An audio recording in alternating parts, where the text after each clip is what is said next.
Welcome back to my channel. This is Maricel Latad, and for today's video, gagawa tayo ng DIY face mask. Alam ko naman kasi karamihan sa atin ay hindi nakakalabas or hindi nakapamili ng mga beauty products na ina-apply natin sa ating mga mukha or sa ating katawan. So for today's video, ang gagamitin natin ay kadalasan nakikita natin sa ating mga kusina. So ang dalawang ingredients na gagamitin natin ay ang itlog at of course coffee. Medyo matipid at pwede natin gamitin araw-araw kung gusto nyo, pero pwede naman twice a week. So this is my second time na ginamit ang face mask na to, kasi trinay ko pa siya kung ano ba talagang effect niya after mong mag-apply. So kanina, gumawa na ako ng mixture. So, ipapakita ko sa inyo kung paano yun ginawa. And this time is mag-a-apply na tayo. So, sa pag-apply, dapat siguraduhin nating malinis ang ating mga mukha. Then, you can use either your kamay sa pag-apply or brush. So, sa akin, ang gagamitin ko ay ang brush. So, depende na sa inyo kung anong klaseng brush na gagamitin nyo. Basta malinis at pwede nyong gamitin para sa inyong mukha. You can use that one.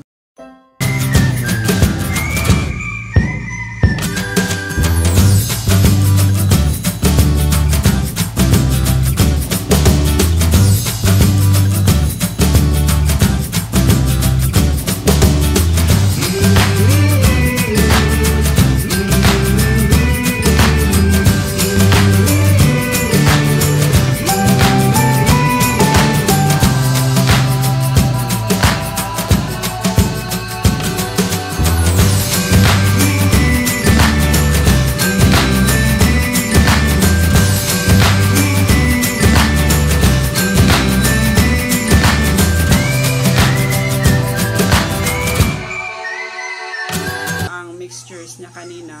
So, mag-apply na tayo, guys. So, yan. Uy.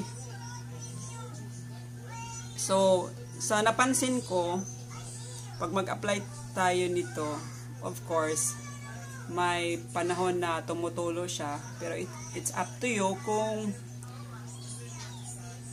medyo kung kakapalan mo or hindi.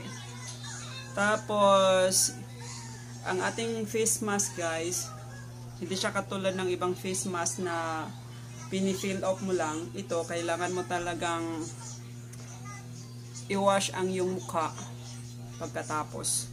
So, sa napansin ko rin sa paggamit ko nito, you have to wait mga 15 to 20 minutes just like other face mask. Depende na sa inyo kung saang part lalagyan nyo, ilalagay. Sa akin, dinalagyan ko ang leeg ko.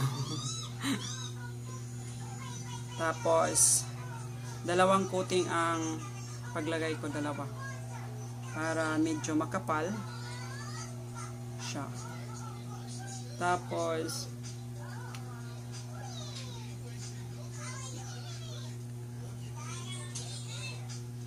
yan.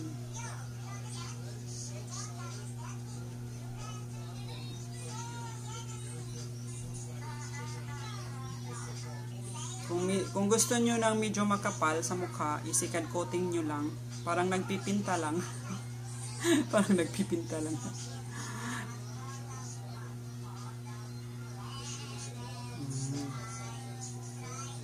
Lalagyan ko dito sa ilalim ng mata ko.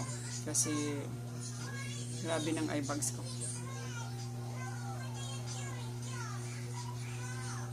Actually, after nyong maghilamos dito, parang feeling fresh. Parang fresh lang daw. Feeling lang. Pero maganda talaga siya sa mukha ang result. Ilalagay ko dito sa description kung anong mga benefits ng egg white at saka coffee, kung bakit maganda ito sa mukha. Ang kagandahan lang kasi sa DIY face mask natin, guys, is nakikita lang talaga natin ito sa kusina. So madali mo siyang gamitin Madali mo siyang magawa. At of course, pwede mo siyang i-apply anytime. So, pwede nyo itong i-apply bago kayo matulog.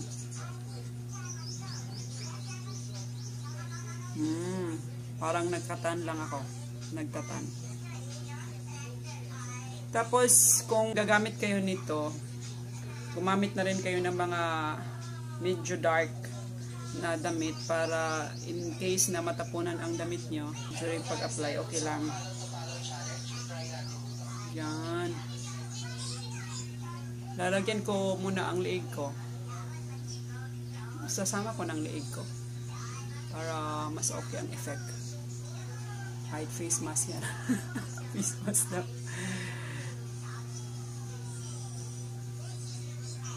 Babalikan ko muna itong sa taas ko. Dadagdagan ko pa siya para mas makapal. Basta depende na sa inyo guys kung anong gusto nyong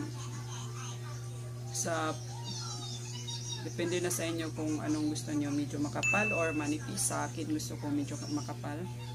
Then I will wait mga 15 minutes to apply para maghilamos, para i-rinse kumbaga, maghilamos. So ganyan. Ito ang kanyang resulta guys.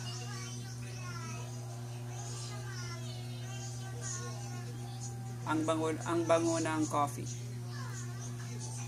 Huwag kayong mag-alala, hindi siya ganun kalagkit dahil sa itlog. Tapos na ang application ko. So, I'll be back after mga 15 to 20 minutes.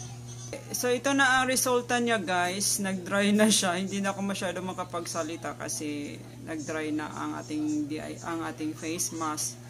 So, medyo nag-darken siya kasi in-applyan ko siya ulit ng ating mixtures. Kaya itong resulta niya medyo dark. So, it's time for me to maghilamos na. So, I'll be back again para pakita sa inyo ang resulta. So, by the way, ang ating mixtures nga pala, pwedeng gamitin ng mga 3 to 4 na tao. Kaya, para sa akin, medyo matipid siya kaysa sa ibang mga face mask. Kasi maraming pwedeng gumamit in one mixtures. So, I'll be back guys.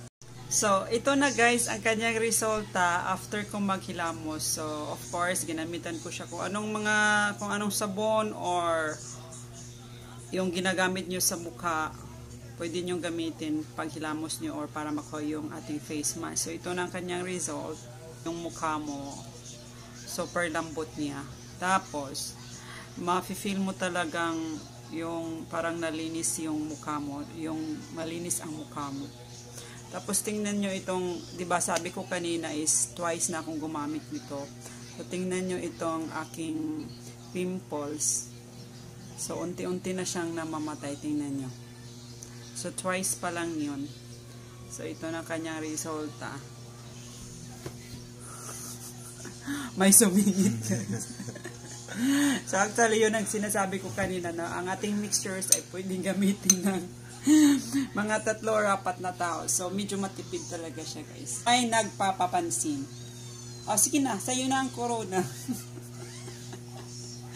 Bilisan mo na. Sa amin. Ito.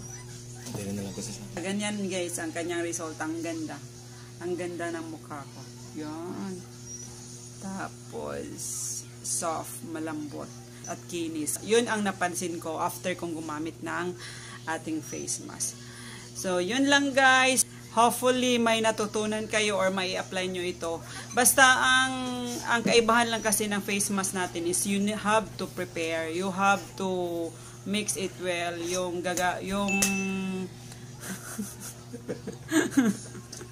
uy, gwapagid ko pa. Oh. Basta, ang kaibahan lang ng ating face mask, ibang face mask, yung mga binibili natin is, ang face mask natin, of course, you have to put some effort para makapag-apply. Pero, the good side is, nasa kusina lang natin sila. So, that's it guys. Bye-bye everyone. God bless.